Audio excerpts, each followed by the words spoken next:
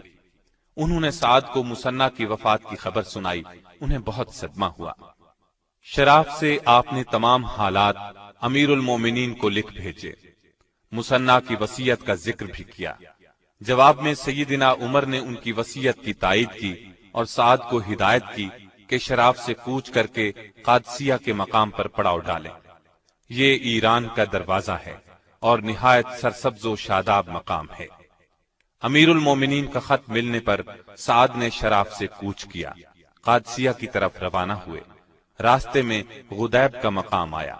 یہ ایرانیوں کی فوجی چوکی تھی، یہاں وہ اپنے ہتھیار رکھتے تھے۔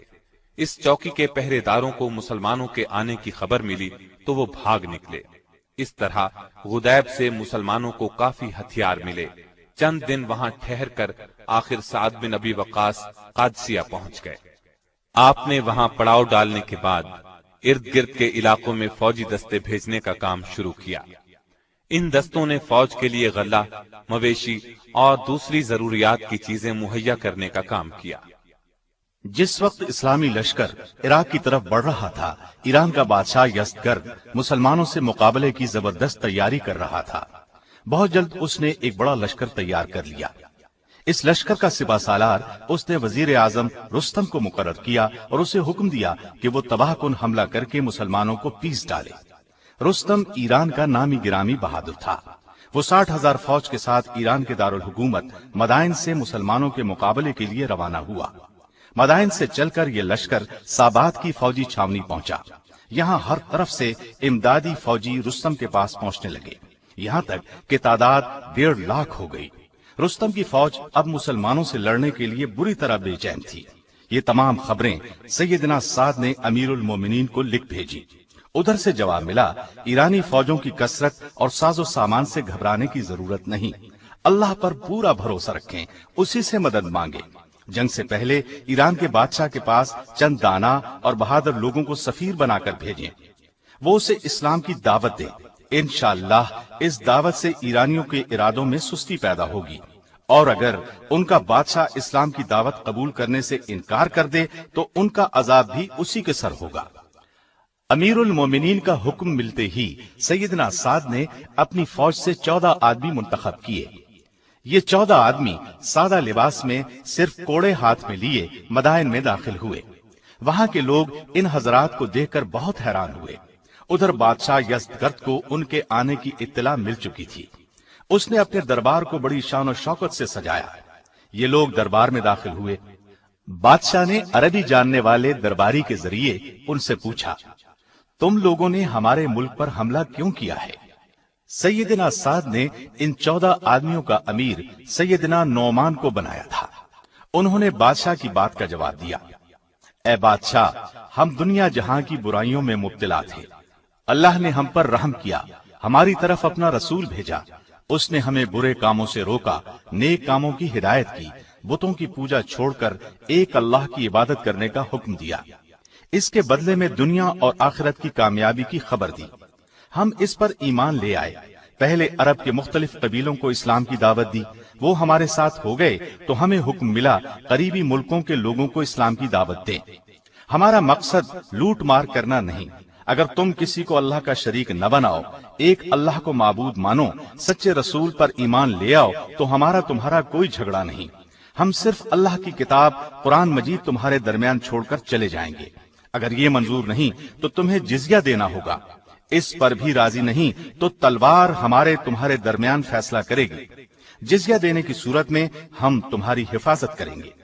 یزدگرد کو یہ جواب سن کر بہت غصہ آیا، اس نے گرجدار آواز میں کہا، تم سانپ اور چھپلیاں کھانے والے بھوکے ننگے لوگ ہمارے ملک کو لوٹنا چاہتے ہو، اب وقت آ گیا ہے کہ تمہیں سزا دی جائے اور دھکے دے کر اس ملک سے نکال دیا جائے۔ تمہارے لیے میں زیادہ سے زیادہ یہ کر سکتا ہوں کہ تمہارے اونٹوں پر غلہ اور چھوارے لدوا دوں اور عرب پر ایسا حاکم مقرر کر دوں جو تمہارا خیال رکھے۔ اس کے علاوہ تم کچھ اور چاہتے ہو تو پھر تمہیں ذلت کی موت ملے گی۔ ان 14 سفیروں میں قیس بن زرارہ بھی شامل تھے۔ چند قدم آگے بڑھے اور بادشاہ سے بولے، اے بادشاہ، ہم عرب کے شریف لوگ ہیں، تمہاری نفرت بھری باتیں اس قابل نہیں کہ تمہیں جواب دیا جائے۔ ہم تو اسلام کا نور تمہارے سینوں میں اتارنا چاہتے ہیں۔ اسلام قبول کر لو تو بہتر، ورنہ جزیہ یا تلوار، ایک چیز تو تمہیں قبول کرنی ہوگی۔ اس پر یزدگرد کے غصے کی انتہا نہ رہی۔ اس نے چلا کر کہا، اگر ایلچیوں کا قتل جائز ہوتا تو آج تم میں سے کوئی زندہ بچ کر نہ جاتا۔ اے دوسروں کے ملکوں کو لوٹنے والوں، تمہیں یہ خاک ملے گی۔ یہ کہہ کر اس نے بہت سی خاک دھول منگوا کر مسلمانوں کے آگے پھینک دی۔ ایک مجاہد نے یہ خاک اپنی چادر میں ڈال لی۔ پھر سارے سفیر اپنے لشکر میں لوٹ آئے اور سیدنا سعد کے پاس پہنچ کر ان الفاظ میں انہیں مبارکباد دی، اے امیر مبارک ہو، دشمن نے خود اپنی زمین ہمیں دے دی ہے، انشاءاللہ اب ہم ضرور اس کے ملک پر قبضہ کر لیں گے۔ ایرانی سفیروں کے واپس جانے کے بعد یزدگرد نے رستم کو حکم دیا کہ سابات سے چل کر قادسیہ پہنچو اور مسلمانوں کو پیس ڈالو۔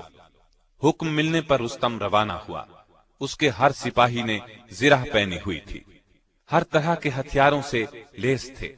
گھڑ سوار دستے میں چوٹی کے سوار شامل تھے۔ جنگی ہاتھیوں کے قدموں کی دھمک سے زمین ہل رہی تھی۔ فوج کے خیمے چمکدار ریشمی کپڑے کے تھے۔ رستم سونے کے تخت پر بیٹھا تھا۔ یہ لشکر جرار قادسیہ میں عتیق کے مقام پر آ کر رکا۔ رستم نے حالات کا جائزہ لیا اور سیدنا سعد کو پیغام بھیجا، اپنا کوئی بھروسے والا آدمی میرے پاس بھیجو تاکہ صلح کی گفتگو کی جا سکے۔ آپ نے اس کی خواہش پر 3 یا 4 بار اپنے ایلچی رستم کے پاس بھیجے، لیکن کوئی بات نہ بن سکی۔ آخری بار مغیرہ بن شعبہ رضی اللہ عنہ بات کرنے کے لیے گئے۔ ان کا شمار عرب کے نہایت دانا اور بہادر لوگوں میں ہوتا تھا۔ وہ بہت لاپرواہی سے رستم کے دربار میں داخل ہوئے اور اس کے تخت پر اس کے زانو سے زانو ملا کر بیٹھ گئے۔ یہ دیکھ کر دربار میں ہلچل مچ گئی۔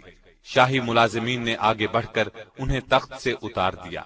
اس پر سیدنا مغیرہ نے کہا، میں نے سنا تھا کہ ایران کے لوگ بہت تمیز والے ہیں، لیکن مجھے معلوم نہیں تھا کہ وہ ایک شخص کو خدا بنا کر تخت پر بٹھا دیتے ہیں اور اسے پوجنے لگتے ہیں۔ اللہ کا شکر ہے ہم عربوں میں یہ رواج نہیں ہے۔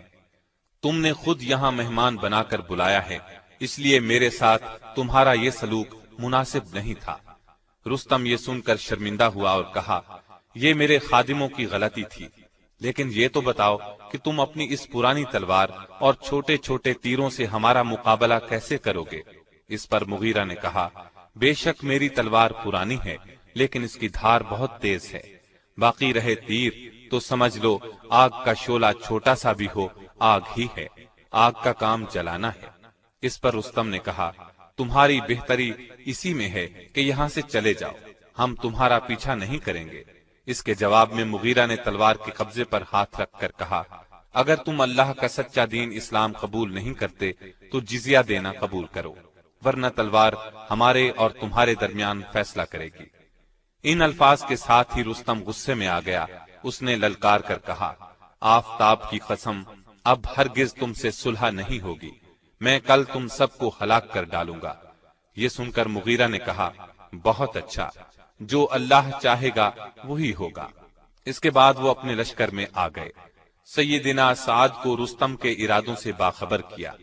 آپ نے اسی وقت مجاہدین کو لڑائی کی تیاری کا حکم دے دیا۔ دوسری طرف ایرانی لشکر بھی زور شور سے تیاری کرنے لگا۔ اب سیدنا سعد کو رستم نے پیغام بھیجا کہ تم دریا پار کر کے اس طرف آؤ گے یا ہم ادھر آئیں۔ آپ رضی اللہ عنہ نے کہلا بھیجا کہ تم اس طرف آؤ۔ اس وقت دریا میں پانی کم تھا۔ رستم نے اپنی فوج کو حکم دیا کہ اس پر ایک پل بناؤ۔ فوج نے راتوں رات نہایت مضبوط پل تیار کر دیا۔ دوسرے دن رستم نے بڑی شان اور شوکت کے ساتھ دریا پار کیا، اپنی صف بندی کی، ہاتھیوں کی قطار کھڑی کی۔ ایرانی لشکر کی تعداد 2 لاکھ کے قریب تھی، جبکہ اسلامی لشکر 30,000 سے کچھ زیادہ تھا۔ مسلمانوں کے جوش کا یہ عالم تھا کہ وہ اپنی صفوں سے نکلے پڑ رہے تھے۔ ایسے میں سیدنا سعد بیمار ہو گئے ان کی بیماری کچھ ایسی تھی کہ گھوڑے پر نہیں بیٹھ سکتے تھے اور نہ آسانی سے چل پھر سکتے تھے۔ اب آپ رضی اللہ عنہ خود لڑائی میں حصہ لینے کے قابل نہ رہے، تاہم لڑائی کی نگرانی کرنا بہت ضروری خیال کرتے تھے۔ اس موقع کے لیے وہاں ایک پرانا محل مل گیا۔ آپ اس کی دوسری منزل پر تکیے کے سہارے اس طرح بیٹھ گئے کہ جنگ کا میدان نظر کے سامنے تھا۔ اس وقت فوج میں نبی صلی اللہ علیہ وسلم کے ایک صحابی سیدنا خالد بن عرفطہ بہت بہادر اور دانا تھے۔ آپ نے انہیں بلایا اور فوج کی کمان ان کے سپرد کرتے ہوئے فرمایا، میں کاغذ پر لکھ کر ہدایات آپ کو بھیجتا رہوں گا۔ اب دونوں فوجیں ایک دوسرے کے سامنے کھڑی تھیں۔ اس وقت کے دستور کے مطابق ایک ایرانی جنگجو میدان میں نکلا، اس کا مقابلہ ایک مسلمان مجاہد نے کیا اور اسے گرفتار کر لیا۔ دوسرا ایرانی جنگجو اپنے مقابلے میں آنے والے مسلمان کا مقابلہ نہ کر سکا اور میدان سے بھاگ نکلا۔ تیسرا ایرانی بہادر اپنے مقابلے میں آنے والے مسلمان کے ہاتھوں مارا گیا۔ اب عام لڑائی شروع ہوئی۔ تمام مجاہدین سارا دن سر دھڑ کی بازی لگا کر لڑے۔ رات ہوئی تو دونوں لشکر اپنے اپنے پڑاؤ میں چلے گئے۔ قادسیہ کی لڑائی کے پہلے دن 600 کے قریب مسلمان شہید ہوئے، جبکہ مارے جانے والے ایرانیوں کی تعداد کئی ہزار تھی۔ دوسرے دن لڑائی شروع ہوئی تو مشہور بہادر قعقاع بن عمرو تمیمی 1000 مجاہدین کے ساتھ قادسیہ پہنچ گئے۔ انہیں ابو عبیدہ نے شام کے محاذ سے امدادی فوج کے طور پر بھیجا تھا، لیکن اس امدادی فوج کے آنے پر بھی ایرانیوں کا حملہ نہ روکا جا سکا، ان کے آگے بند نہ باندھا جا سکا، کیونکہ ان کی تعداد بہت زیادہ تھی، وہ پورے جوش سے لڑ رہے تھے۔ ایسے میں جب ایرانی شدید دباؤ ڈال رہے تھے، ایک نقاب پوش شاہ سوار گھوڑا دوڑاتا میدان جنگ میں داخل ہوا۔ وہ دشمن کی صفوں پر اس طرح بجلی بن کر گرا کہ ان کی صفیں درہم برہم ہو گئیں۔ یہ سوار دراصل ابو مہجن ثقفی رضی اللہ عنہ تھے۔ کچھ دن پہلے ان سے شراب پینے کی غلطی ہو گئی تھی، اس پر انہیں ایک جزیرے پر قید کروا دیا گیا تھا۔ لیکن جب انہوں نے قادسیہ کی لڑائی کے بارے میں سنا تو یہ وہاں سے کسی نہ کسی طریقے سے نکل آئے، لیکن سیدنا سعد نے انہیں پھر گرفتار کر لیا اور جس محل کی اوپر والی منزل پر بیٹھ کر آپ جنگ کی نگرانی کر رہے تھے، اس قلعے میں انہیں بیڑیاں پہنا کر ڈال دیا گیا۔ جب قادسیہ کی لڑائی کے پہلے روز انہوں نے تلوار کے ٹکرانے کی آوازیں سنی تو یہ بری طرح بے چین ہو گئے اور پکار کر سیدنا سعد سے درخواست کی کہ انہیں کھلی جنگ کی اجازت دی جائے، لیکن آپ نے انہیں اجازت نہ دی۔ دوسرے دن لڑائی پھر شروع ہوئی، یہ پھر بے چین ہو گئے۔ قید خانے کی کھڑکی سے مسلمانوں کو مشکل میں دیکھا تو اور بھی جوش میں پڑ گئے۔ عجب حالت تھی، کبھی اپنے ہونٹوں کو کاٹتے تھے، کبھی ہاتھ ملتے تھے۔ ان کی یہ حالت اور آوازیں سیدنا سعد بن ابی وقاص رضی اللہ عنہ کی بیوی سلمہ رضی اللہ عنہا کے علم میں آئی۔ یہ ان کے نزدیک گئیں اور انہوں نے بڑی عاجزی سے درخواست کی کہ بہن، اللہ کے لیے میری بیڑیاں کھول دیں، ایک گھوڑا ہتھیاروں سمیت مجھے دے دیں، پھر دیکھیں کہ میں دشمن کے مقابلے میں کیا کرتا ہوں۔ زندہ رہا تو آ کر بیڑیاں پہن لوں گا۔ سلمہ نے سیدنا سعد کے خوف سے ان کی بات ماننے سے انکار کر دیا۔ اس پر وہ شدید مایوسی کے عالم میں اپنی کوٹری میں دردناک شعر پڑھنے لگے۔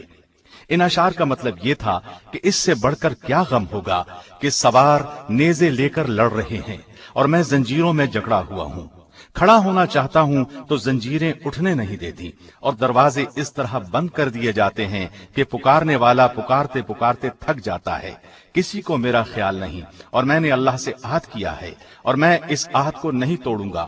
اگر شراب خانوں کے دروازے مجھ پر کھول دیے جائیں تو بھی میں ادھر کا رخ نہیں کروں گا۔ سیدہ سلمہ رضی اللہ عنہا نے یہ اشعار سنے تو ان کی آنکھوں میں آنسو آ گئے۔ اسی وقت اپنی ملازمہ کو ساتھ لے کر قید خانے میں گئیں اور ان کی بیڑیاں کھول دی، پھر انہیں قید خانے سے استبل میں لائیں۔ ایک اعلی نسل کا عربی گھوڑا اور ہتھیار ان کے سپرد کر کے کہا، جاؤ اللہ کے حوالے، مجھے امید ہے تم اپنا عہد پورا کرو گے۔ گھوڑا اور ہتھیار پا کر ابو مہجن ثقفی رضی اللہ عنہ کو جیسے سارے جہان کی دولت مل گئی۔ منہ کو کپڑے سے چھپایا، گھوڑے پر سوار ہوئے اور ایڑ لگا دی، پھر نیزہ ہاتھ میں ہلاتے اس شان سے ایرانیوں پر ٹوٹے جیسے آسمان سے بجلی گرتی ہے۔ انہوں نے جدھر کا رخ کیا ایرانیوں کی صفیں الٹ دی، مسلمانوں کے وہ دستے جو ایرانیوں کے زبردست حملوں کی وجہ سے سخت مشکل اور دباؤ میں تھے، انہوں نے سمجھا کہ اللہ نے ان کے لیے آسمان سے کوئی فرشتہ بھیج دیا ہے۔ ابو محجن کبھی دائیں بازو پر جا پڑتے تھے، کبھی بائیں بازو میں گھس کر تباہی مچا دیتے تھے۔ اس طرح انہوں نے جنگ کا نقشہ بدل کر رکھ دیا۔ سیدنا سعد دور سے لڑائی کا حال دیکھ رہے تھے۔ انہوں نے اس نقاب پوش کو اس طرح لڑائی کرتے دیکھا تو بے اختیار اش اش کر اٹھے۔ منہ پر کپڑا ہونے کی وجہ سے سیدنا سعد انہیں پہچان نہ سکے، لیکن دل میں کہہ رہے تھے کہ اس شان سے تو ابو محجن ثقفی ہی لڑا کرتا تھا۔ اگر وہ قید نہ ہوتا تو میں یہی سمجھتا کہ یہ ابو محجن ہی ہے۔ معلوم نہیں کہ یہ شیر کون ہے۔ شاید اللہ نے آسمان سے کوئی فرشتہ نازل کیا ہے۔ ان کے دیکھتے ہی دیکھتے مسلمانوں نے ابو محجن کے ساتھ مل کر اپنے سامنے کے ایرانیوں کو گاجر مولی کی طرح کاٹ کر رکھ دیا۔ اگر تھوڑی دیر لڑائی اور جاری رہتی تو ایرانیوں کی پچھلی صفیں بھی تباہ ہو جاتی، لیکن اب شام ہو چلی تھی، اس لیے دونوں فوجوں نے جنگ بند کر دی۔ لڑائی ختم ہوتے ہی ابو محجن قید خانے میں آ گئے اور خود ہی بیڑیاں پہن لی۔ ایسے میں سیدنا سعد اوپر سے نیچے آئے تو سلمہ رضی اللہ عنہا نے پوچھا، لڑائی کی کیا خبریں ہیں؟ انہوں نے جواب میں فرمایا، ہم دشمنوں سے لڑ رہے تھے، مسلمان بہت دباؤ میں تھے، ایرانیوں کا دباؤ بڑھتا جا رہا تھا، ایسے میں اللہ تعالیٰ نے ایک شاہ سوار کو بھیج دیا۔ وہ اس قدر بے جگری سے لڑا، ایسی سرفروشی دکھائی کہ ایرانیوں کے منہ پھر کر رہ گئے۔ اگر میں نے ابو محجن کو قید خانے میں نہ ڈالا ہوتا تو یہی خیال کرتا کہ وہ ابو محجن ہے، کیونکہ اس شاہ سوار کے لڑنے کا طریقہ بالکل ابو محجن جیسا تھا۔ اس پر سلمہ رضی اللہ عنہا نے کہا، اے امیر، وہ ابو محجن ہی تھے۔ سعد یہ سن کر حیران ہوئے اور بولے، یہ کیسے ہو سکتا ہے؟ انہیں تو میں نے بیڑیاں پہنائی ہوئی ہیں۔ اب سلمہ نے ساری بات تفصیل سے سنائی۔ سیدنا سعد سن کر بہت متاثر ہوئے، ان کی آنکھوں میں آنسو آ گئے۔ آپ نے فرمایا، جو شخص مسلمانوں پر اس طرح قربان ہوتا ہو، اللہ کی قسم میں اسے قید میں نہیں رکھ سکتا۔ یہ کہہ کر آپ اسی وقت ابو محجن کے پاس گئے، ان کی بیڑیاں کھول ڈالیں اور محبت بھرے انداز میں گلے سے لگا لیا۔ ابو محجن بھی سچے مسلمان تھے۔ انہوں نے جذبات سے لبریز آواز میں کہا، اے امیر، شراب پیتے وقت میں سزا سے نہ ڈرا، لیکن اب اللہ کا خوف کرتے ہوئے عہد کرتا ہوں کہ آئندہ کبھی شراب کو ہاتھ نہیں لگاؤں گا۔ چنانچہ ابو محجن نے اپنا عہد پورا کر دکھایا، پھر زندگی بھر شراب کو ہاتھ نہیں لگایا۔ ابو محجن طائف کے رہنے والے تھے، قبیلہ بنو ثقیف سے تعلق رکھتے تھے۔ 9 ہجری میں رسول اللہ صلی اللہ علیہ وسلم کی خدمت میں حاضر ہوئے اور اسلام قبول کیا۔ ان کے لڑنے کا انداز ایسا تھا کہ ہزاروں میں پہچانے جاتے تھے۔ قادسیہ کی لڑائی کے علاوہ کئی دوسری لڑائیوں میں اس طرح جان توڑ کر لڑے کہ لوگ آج تک ان کی بہادری کی مثالیں دیتے ہیں۔ تیسرے دن لڑائی پھر شروع ہوئی، دونوں فوجیں پھر پوری قوت سے ٹکرائیں۔ سیدنا سعد نے ٹھان لی تھی کہ آج ضرور لڑائی کا فیصلہ کر کے رہیں گے۔ لڑائی شروع ہونے سے پہلے آپ کی ہدایت کے مطابق چند دستے میدان جنگ سے دور چلے گئے۔ ان میں سے ایک ایک دستہ تھوڑی تھوڑی دیر بعد تکبیر کے نعرے لگاتا میدان جنگ میں داخل ہوتا۔ اس سے ایرانی یہ سمجھنے پر مجبور ہو گئے کہ مسلمانوں کو مسلسل کمک پہنچ رہی ہے۔ اس احساس نے ان کے حوصلے پست کر دیے۔ اب شام ہو چکی تھی، لیکن سیدنا سعد لڑائی کا فیصلہ آج ہی چاہتے تھے۔ آپ نے خالد بن عرفطہ رضی اللہ عنہ کو حکم بھیجا کہ اپنے لشکر کی صفوں کو نئے سرے سے ترتیب دیں، اور جب میں تکبیر کا تیسرا نعرہ بلند کروں تو دشمن پر پوری طاقت سے ٹوٹ پڑنا۔ سیدنا خالد نے صفوں کو اس طرح ترتیب دیا کہ تیسرا نعرہ لگتے ہی دشمن پر کاری ضرب لگا سکیں۔ جنگی ہاتھیوں کو بھگا دینے کی وجہ سے مجاہدین کے حوصلے بلند ہو چکے تھے۔ وہ دشمن پر بھرپور وار کرنے کے لیے بری طرح بے چین تھے۔ ابھی سعد نے پہلا ہی نعرہ لگایا تھا کہ سیدنا قعقاع اپنے ساتھیوں کے ساتھ دشمن پر ٹوٹ پڑے۔ ان کا جوش دیکھ کر سیدنا سعد نے کہا، اے اللہ، قعقاع کو معاف کرنا۔ ایسا انہوں نے اس لیے کہا کہ ان کا حکم یہ تھا کہ تیسرے نعرے پر حملہ کرنا اور ان کی مدد کرنا۔ ان مجاہدوں کو حملہ کرتے دیکھ کر دوسرے قبیلے بھی تیسرے نعرے کا انتظار نہ کر سکے، انہوں نے بھی حملہ کر دیا۔ بہت دیر تک زبردست لڑائی ہوتی رہی لیکن فیصلہ نہ ہو سکا۔ آخر سیدنا قعقاع رضی اللہ عنہ نے اپنے قبیلے کے ساتھ ایک اور زوردار ترین حملہ کیا۔ اس حملے نے ایرانیوں کے پاؤں اکھاڑ دیے، وہ بدحواس ہو کر پیچھے ہٹے۔ ایسے میں مسلمان لڑتے لڑتے رستم تک پہنچ گئے۔ وہ اپنے تخت پر بیٹھا لڑائی کا نظارہ کر رہا تھا۔ مسلمانوں کو اپنی طرف آتے دیکھ کر وہ بھی اٹھ کھڑا ہوا، اپنے دستے کے ساتھ ان پر حملہ آور ہوا، جان توڑ کر لڑا، اور مجاہدین جان کی بازی لگا چکے تھے، لہذا رستم اور اس کے دستے کی کچھ پیش نہ گئی۔ مجاہدین نے آن کی آن میں محافظ دستے کا صفایا کر دیا۔ رستم سخت زخمی ہو کر بھاگا۔ ایک پرجوش مجاہد بلال بن علقمہ نے ان کا پیچھا جان توڑ کر کیا۔ رستم نے قریبی نہر میں چھلانگ لگا دی۔ بلال بن علقمہ کب اس کا پیچھا چھوڑنے والے تھے، انہوں نے بھی چھلانگ لگا دی اور اس کی ٹانگ پکڑ لی۔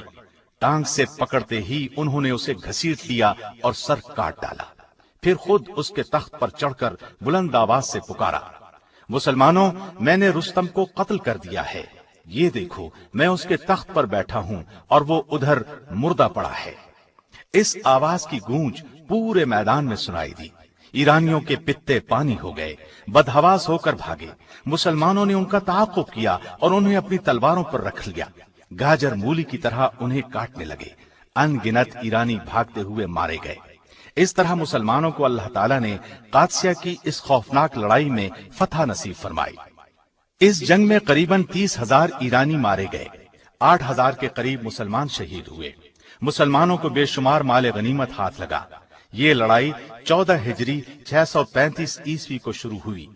فتح کے بعد سیدنا سعد 2 ماہ تک قادسیہ ہی میں ٹھہرے رہے۔ بے شمار لوگ مسلمانوں کے حسن سلوک اور اسلام کی تعلیمات سے متاثر ہو کر اسلام لے آئے۔ قادسیہ میں 2 ماہ آرام کرنے کے بعد سیدنا سعد آگے بڑھے، شہر بابل اور کوسا فتح کیے۔ سیدنا عمر رضی اللہ عنہ نے سیدنا سعد رضی اللہ عنہ کو عراق عرب کا گورنر مقرر کر دیا۔ آپ نے پورے علاقے کا اس قدر عمدہ انتظام کیا کہ ہر طرف امن و امان کا دور دورہ ہو گیا۔ اس طرح انہوں نے ثابت کر دیا کہ وہ ایک بہترین سپہ سالار ہی نہیں، ایک قابل ترین گورنر بھی ہیں۔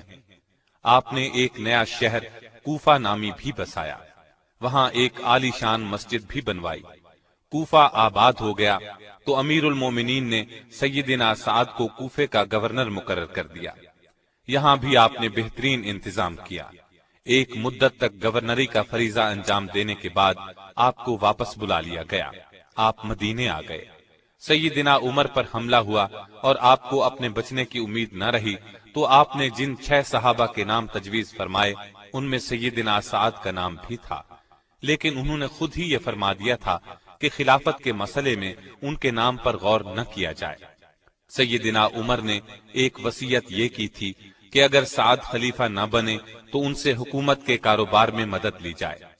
چنانچہ سیدنا عثمان رضی اللہ عنہ نے خلیفہ منتخب ہونے پر آپ کو دوبارہ کوفے کا گورنر مقرر کر دیا۔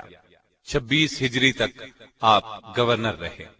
اس کے بعد آپ ملکی سیاست سے الگ ہو گئے اور عقیق کی وادی میں آ گئے۔ عقیق کی وادی میں ان کی اپنی جاگیر تھی۔ یہ جاگیر انہیں رسول اللہ صلی اللہ علیہ وسلم نے عطا فرمائی تھی۔ عقیق کی وادی مدینے سے 10 میل کے فاصلے پر تھی۔ یہ ایک سرسبز اور شاداب جگہ تھی۔ یہاں انہوں نے اپنی زندگی کے آخری 30 سال خاموشی میں بسر کیے۔ آپ اسی حالت میں اپنی زندگی کا یہ حصہ بسر کرتے رہے۔ بڑھاپے کی وجہ سے روز بروز کمزور ہوتے چلے گئے اور آخری ایام میں تو ان کی نظر بھی جواب دے گئی۔ بستر سے اٹھنا مشکل ہو گیا۔ آخر 55 ہجری میں ان کا آخری وقت آ گیا۔ وفات سے پہلے آپ نے یہ وصیت کی، بدر کی لڑائی میں میں نے اونی کپڑے پہن رکھے تھے، مجھے ان میں لپیٹ کر دفن کرنا، قبر پر کچی اینٹیں لگانا، اس کے بعد آخری سانس لیا اور مالک سے جا ملے۔ انا للہ و انا الیہ راجعون۔ وفات کے بعد جنازہ مدینہ منورہ لایا گیا۔ لوگ جنازے میں شرکت کے لیے امٹ پڑے۔ ہر آنکھ آنسو بہا رہی تھی۔ اس وقت سیدہ عائشہ رضی اللہ عنہا اور سیدہ ام سلمہ رضی اللہ عنہا حیات تھی۔ آپ کی وفات کی خبر سن کر رونے لگیں۔ انہوں نے خواہش کی کہ اللہ کے رسول پر جان چھڑکنے والے ساتھی کا جنازہ مسجد نبوی میں لایا جائے۔ بعض لوگوں نے اعتراض کیا کہ مسجد میں جنازہ لانا ٹھیک نہیں۔ تب حضرت عائشہ رضی اللہ عنہا نے فرمایا، رسول اللہ صلی اللہ علیہ وسلم نے اپنے ایک ساتھی سہیل بن بیضاء کی نماز جنازہ مسجد میں پڑھی تھی، اس پر جنازہ لایا گیا۔ سیدہ عائشہ اور سیدہ ام سلمہ نے اپنے حجرے میں نماز جنازہ ادا فرمائی۔ یہ حجرے مسجد کے ساتھ ہی بنے ہوئے تھے۔ آپ کا قد چھوٹا، سر بڑا، جسم گٹھا ہوا تھا۔ آپ نے مختلف اوقات میں کئی شادیاں کی، ان سے 18 لڑکے اور 17 لڑکیاں پیدا ہوئیں۔ بچپن ہی میں تیر اور کمانے بنانے کا ہنر سیکھ لیا تھا۔ ہجرت سے پہلے ہی ان کی روزی کمانے کا ذریعہ تھا۔ آپ نے اس فن میں کمال حاصل کیا۔ لوگ دور دور سے ان کے تیر اور کمانے خریدنے کے لیے آتے، پھر لڑائیوں میں مال غنیمت ملنے لگا۔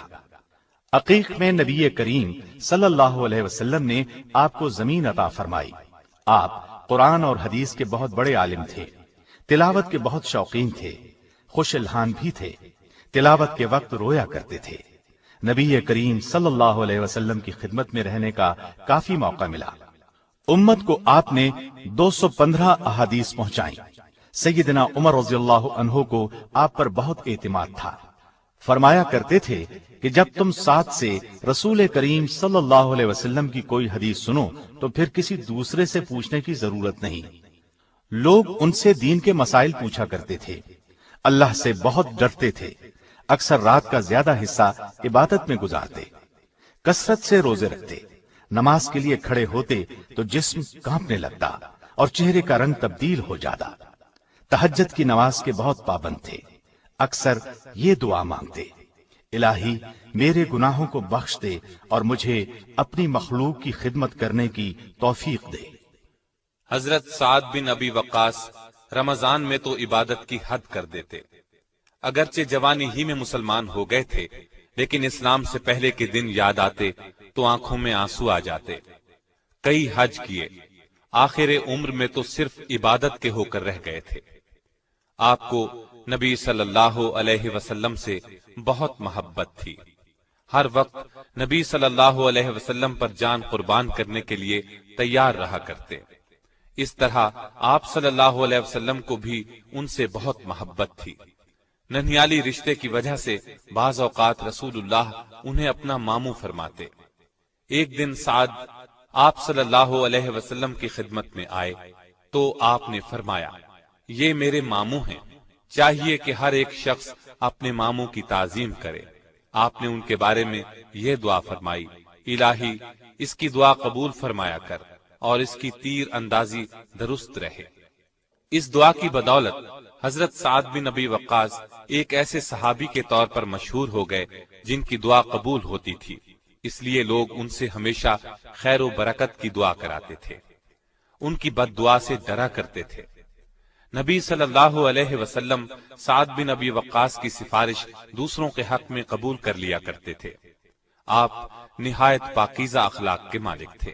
آپ میں دینی غیرت بہت تھی، پرہیزگاری میں اپنی مثال آپ تھے۔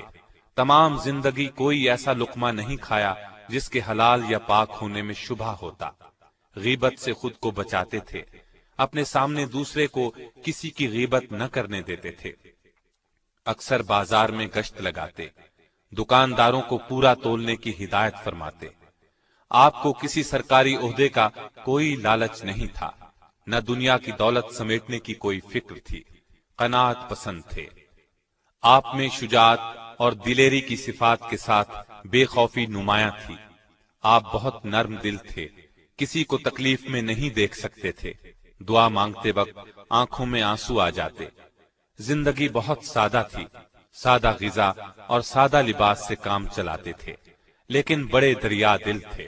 سوال کرنے والے کو خالی ہاتھ نہیں لوٹاتے تھے، غریبوں کو اپنے دسترخوان پر بٹھا کر کھلاتے تھے۔